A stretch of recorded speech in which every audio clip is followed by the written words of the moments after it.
Hey you guys, what's going on? It's Emily from Living Plantfully, and today I wanted to film a what I ate in a day for you guys fall edition. So for breakfast, I made myself some chia infused oatmeal topped with caramelized pears. This is one of my favorite go-to breakfasts in the fall autumn time. Super easy to make.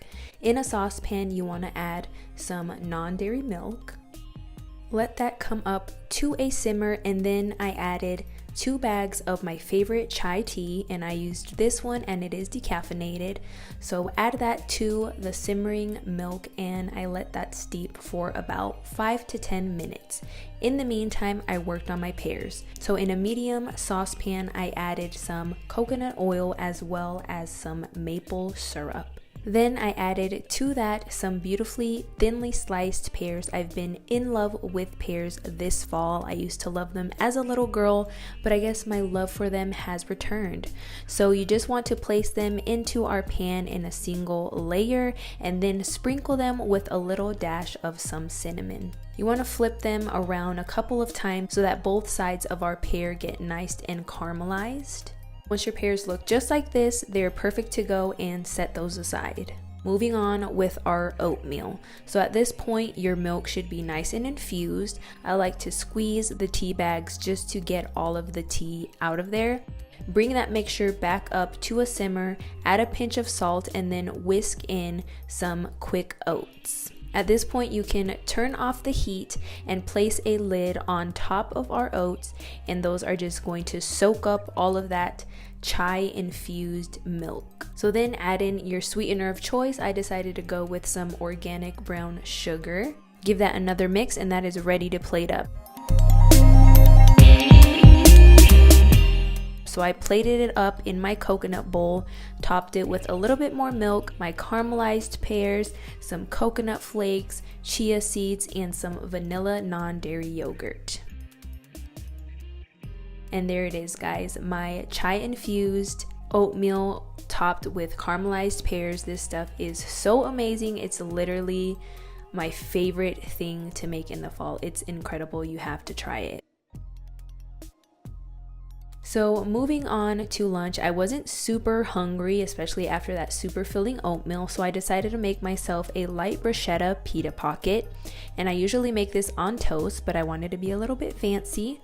So I had some grape tomatoes that I just basically sliced up into little rounds like this. And to that I added some garlic powder, some olive oil, and I added some fresh basil. So in case you don't know how to chop basil, you just want to roll it up just like this, kind of like a cigar, and then you just want to slice it just like that with your knife, and then you should be left with these beautifully chiffonade pieces of basil. They're like little ribbons. So then I added that into my tomato mixture, gave that a toss, and of course seasoned that with some salt and pepper to taste. Gave that another little toss, and our bruschetta salad is ready to go. So then I grabbed a pita pocket and I smeared some vegan mayonnaise on the sides, which is optional but highly recommended because it is just amazing.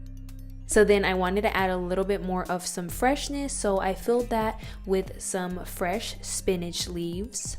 And then I just spooned in my bruschetta mixture. Then as a side, I wanted to have something a little crunchy, so I just had these little veggie chips on hand and had those as my side. So yeah, guys, that was my lunch. I absolutely love having this. I make it all the time. It's one of my go-tos, super easy, super fresh, and just so freaking delicious. Trust me on this. So for dinner, I went all out and I decided to finally show you guys my curried butternut squash soup.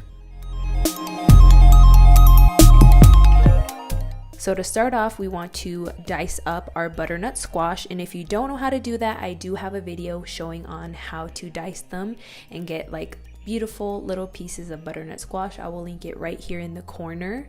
So to a large saucepan, I added some vegan butter as well as some extra virgin olive oil. Once our oil mixture is nice and bubbly, I added some diced white onions. Then I just tossed the onions around in the oil. Let those saute for about 2 minutes, and then I added some fresh garlic and some fresh ginger. Gave that another toss until everything smells super yummy. And time for spices. So I added in, of course, some curry, some cumin, and some cardamom. Went ahead and tossed that around just so that all of our spices can get nice and toasty and super aromatic. Seasoned that with just a little bit of some salt and pepper. Then I tossed in some diced carrots and my diced butternut squash. So for the broth, I added vegetable broth as well as some water.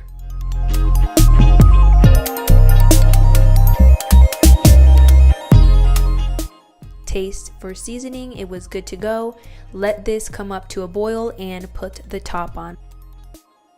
Let that simmer away for about 30 minutes and you'll know it's ready because your butternut squash will be super tender and you should be able to just kind of like mash it with the back of your fork, and that's how you know that it's ready to be pureed. So I transferred that into my Vitamix blender. And I basically just blended that up until my butternut squash soup was nice and super creamy with no lumps or anything like that. Then I transferred that back into my large saucepan just to add in our last finishing touches, which included some coconut milk, some more vegetable broth to thin it out just a little bit,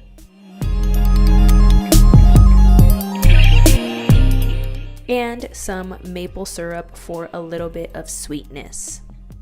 Go ahead and give that a whisk, and as with any soup or stew, I tasted for seasoning. I was missing a little bit of salt, added that in, gave it one more whisk, and that was ready to plate up. So then I just ladled my deliciously creamy curried butternut squash soup into my beautiful coconut bowls. Shout out to my husband for getting those for me for my birthday. And I topped that with some more coconut milk, some cilantro, and some pumpkin seeds for a little bit of crunch. So yeah guys, that was it. This is my favorite soup to make in the fall. Definitely try it out. If you like this video, go ahead and give it a thumbs up. And if you have not subscribed, go ahead and do so. Thank you so much for tuning in. I will see you guys next week.